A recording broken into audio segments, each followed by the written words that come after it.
Hello everyone, welcome to my channel Online Biology Tutorials.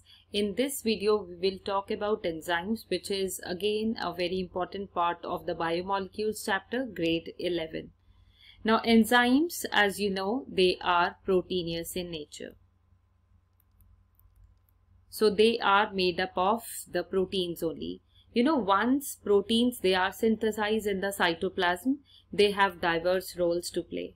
They can work as antibodies, they can be incorporated in the plasma membrane as intrinsic proteins or as extrinsic proteins, or even they may be incorporated as transmembrane proteins.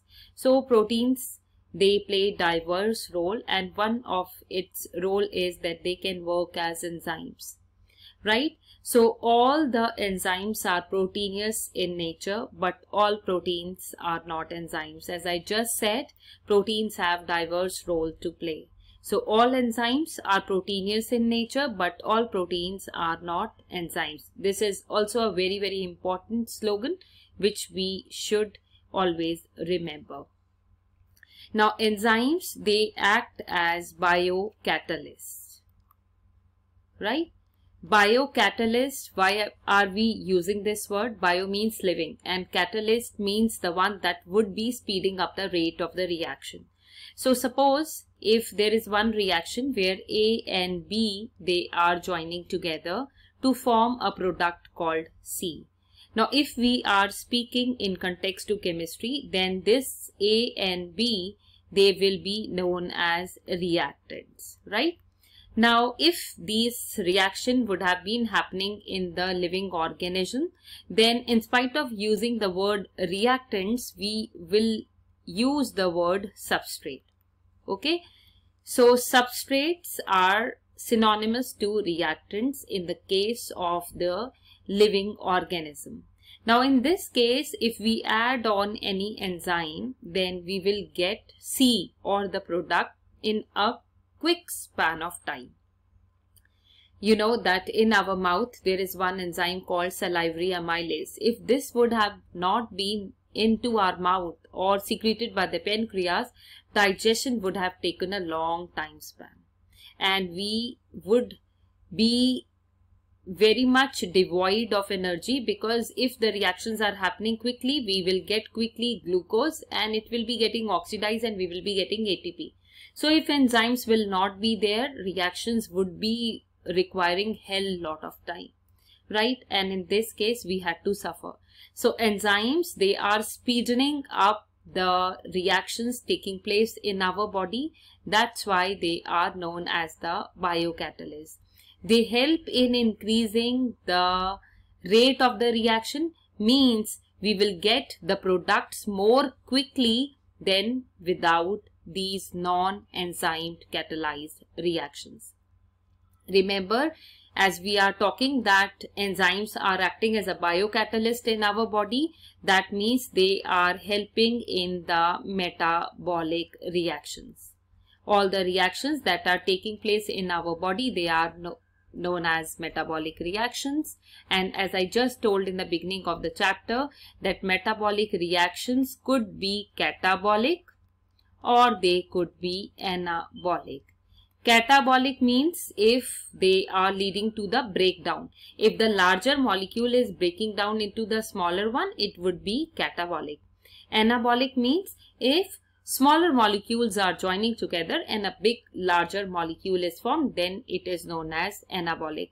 In our body, there is a balance between catabolic and anabolic reactions. If this balance gets disturbed, then metabolism, it hampers.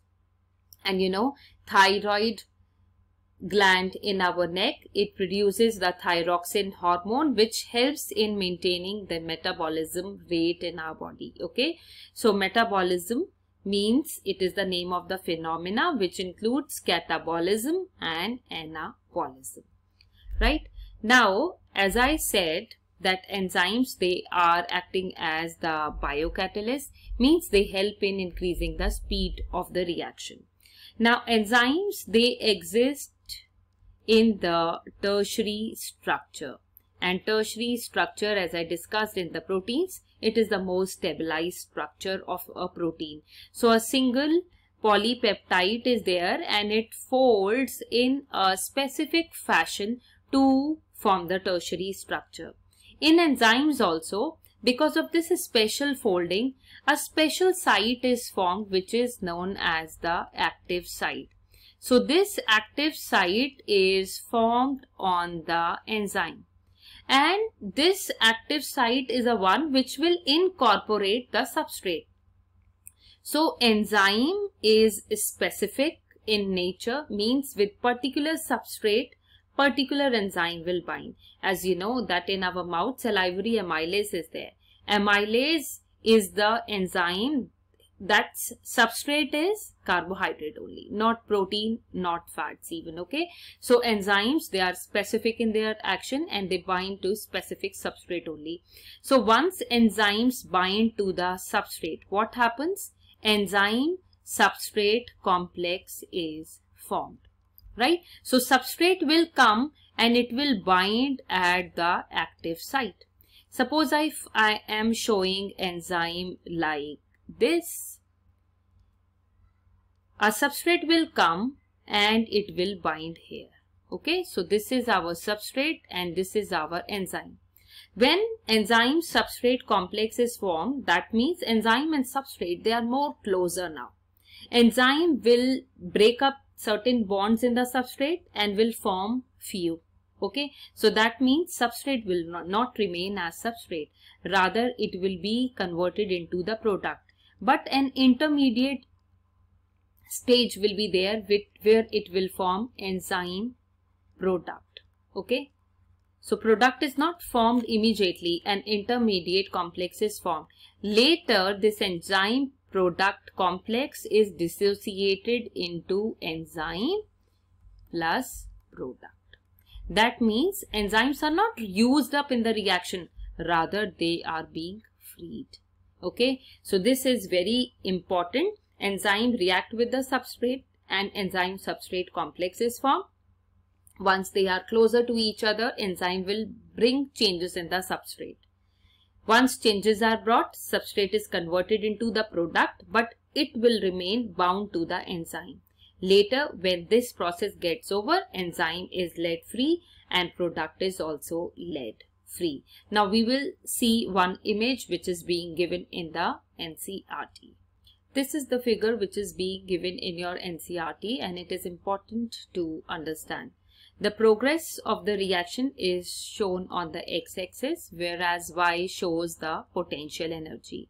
Now the reaction which is being given with a red line, it is one of the chemical reaction that is happening without enzyme. So as I said, if enzyme will not be there, the reaction will be requiring more time than it requires with enzyme.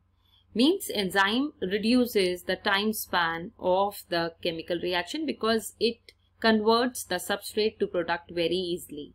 So what actually is required to convert substrate to product? It is activation energy. So activation energy would be very, very high if the reaction is not being catalyzed by enzyme.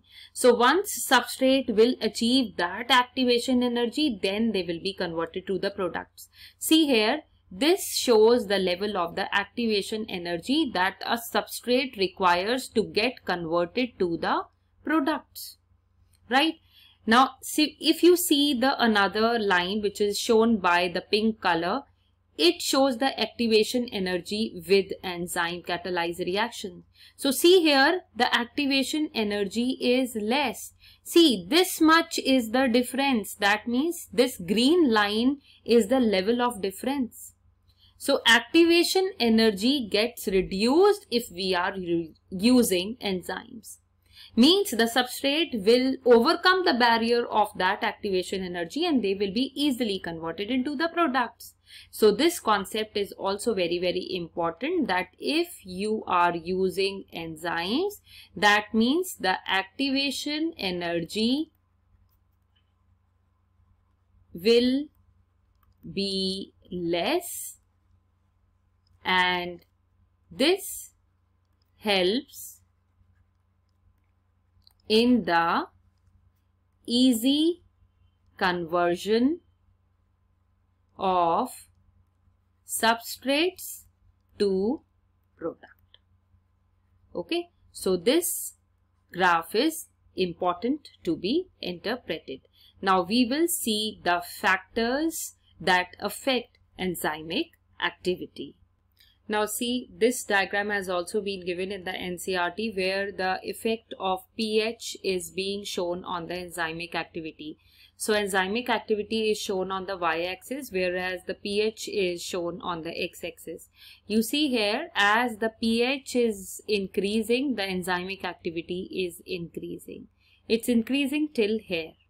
Okay, so pH is here and enzymic activity is optimum or maximum. If the pH is increasing beyond this line, enzymic activity is decreasing.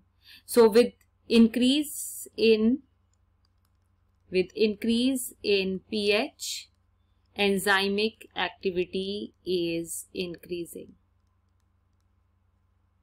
But if the pH is increasing beyond limit, means if it is going basic, because with increase in value of the pH, we consider it as to be a basic pH, enzymic activity is decreasing. Okay, so if pH will increase beyond limit, as it is seen in the case of basic pH, then enzymic activity will decrease. That means at intermediate pH, the enzymic activity is maximum. Beyond this, the rise in the pH is decreasing the enzymic activity. Now let's move on to the effect of temperature on the enzymic activity. Temperature is being shown on the x-axis, where enzymic activity again on the y-axis. With increase in temperature, the enzymic activity is increasing up to a certain range. Beyond further increase in the temperature, the enzymic activity is decreasing. So it is generally seen that enzymic activity increases till 40 degrees Celsius. And if the temperature goes beyond 40 degrees Celsius, then enzymic activity decreases, because enzymes are made up of proteins only and their forces break up if the temperature is increased. So enzymes, they get denature, right? So this is very important logic, that with increase in pH, after a certain limit, enzymic activity will decrease. Increase in temperature after 40 degrees Celsius will reduce the activity of the enzymes, because they will get denature. They are made up of the proteins. Now let's come on to the last diagram, which shows the effect of substrate on the Vmax. Vmax means maximum velocity. Okay, Vmax means maximum velocity, and S here is the substrate. Now see here, with increase in substrate, the velocity of the chemical reaction is increasing. Now suppose, say I have 10 substrate, okay, and I have 20 enzymes. Now when I am increasing the substrate from 1 to 2 to 3, I have enormous enzymes. So substrate will bind to the enzymes and enzymic activity will increase. Now when I will reach till 10, that means my substrate, all the 10 substrates are being saturated with their enzymes. I don't have 11th substrate. So over a period of time, this Vmax will become stable. So this is the maximum value of the Vmax that can be attained at a specific substrate, right? As I told, if I have just 10 substrates, when these 10 substrates will bind to the 10 enzymes, the maximum rate of reaction will be achieved, because I don't have more substrate that can bind to the enzymes. So enzyme is in ample amount, but substrates are now limited. So at that condition, Vmax will be reached. And if you increase the substrate further, right, if you are increasing the substrate further, the rate of the reaction will become constant. We can also consider it vice versa. Suppose I have 20 substrates and I have 10 enzymes. Now when my 10 substrates are saturated with 10 enzymes, I don't have enzyme further to which can react with the substrate. So here we are increasing the substrate, but the rate of reaction has stabilized because we don't have much enzymes now available that could bind to the substrate and bring a change in the substrate. So this Vmax is the maximum velocity of a reaction when all the substrates are saturated with the enzymes. So what is this Km? Now half of maximum velocity. Vmax half means when the velocity of the reaction was maximum, just at half of its velocity means at this red point. If you plot a graph at this half of Vmax, whatever be the substrate concentration is, this is defined by a constant which is known as Km.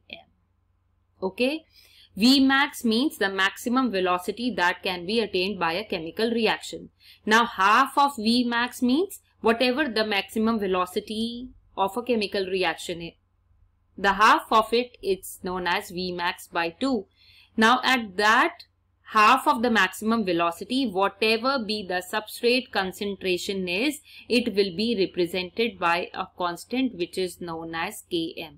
Only that much understanding is required. Rest nothing is important in this graph. I hope this much portion is being understood. We will talk about the classes of enzymes and also about apoenzymes, holoenzymes in our upcoming video. Stay tuned and don't forget to subscribe to my channel. Happy learning!